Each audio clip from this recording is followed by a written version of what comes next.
We have a student population of about 12,000. We are currently involved in a change to our student orientation process. Our student orientation process involved students spending 3.5 to 4 hours during the intake process doing the orientation.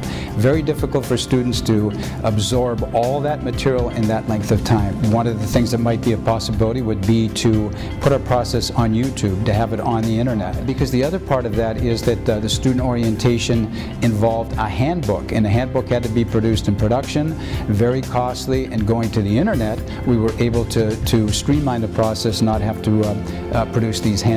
In a new process, students no longer have to do the orientation as part of the intake process. It now involves teachers, the actual instructors, instead of staff.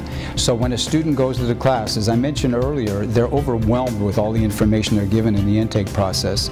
So now they're in a classroom setting, which is much more comfortable. The environment is more student-oriented or student-centered. They can look at everything on YouTube. They can ask questions at their leisure. And everything can be reinforced, if you will, later in the system. It doesn't have to be done the first day. If they go home and think about questions, they can come back and talk to the instructor and get answers to their questions. They can also go to YouTube. We have a direct link. It's SCE ESL Media Channel. It's the SCE ESL Media Channel. Students go to that channel. They can look at the video at their leisure, if you will.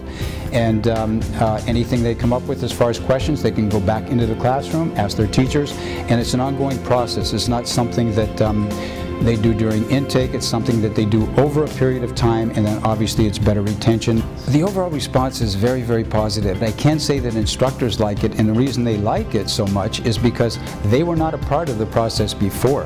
Students would come to them with questions and they wouldn't have answers to the questions. They would have to send them back to staff, to the instructional assistants, and it was added to the process.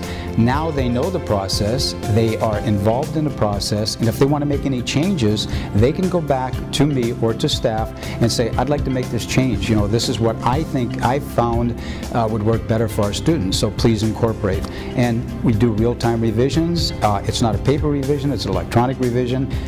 I would suggest that this project leads to others. We're looking at something, a paperless system, and this will help to in the area of teacher handbooks or teacher information. We're going to do the same thing. We're looking at our teacher manual, if you will, for new instructors. We're thinking about putting that on the internet or having our own blog or link, and teachers can do this directly. They don't have to worry about, again, handouts. It goes back to the fact that today we're looking at everything we can as far as reducing costs or cutting costs, and that would be a really great option. So what I would suggest is this one idea or this one orientation process leads to other projects.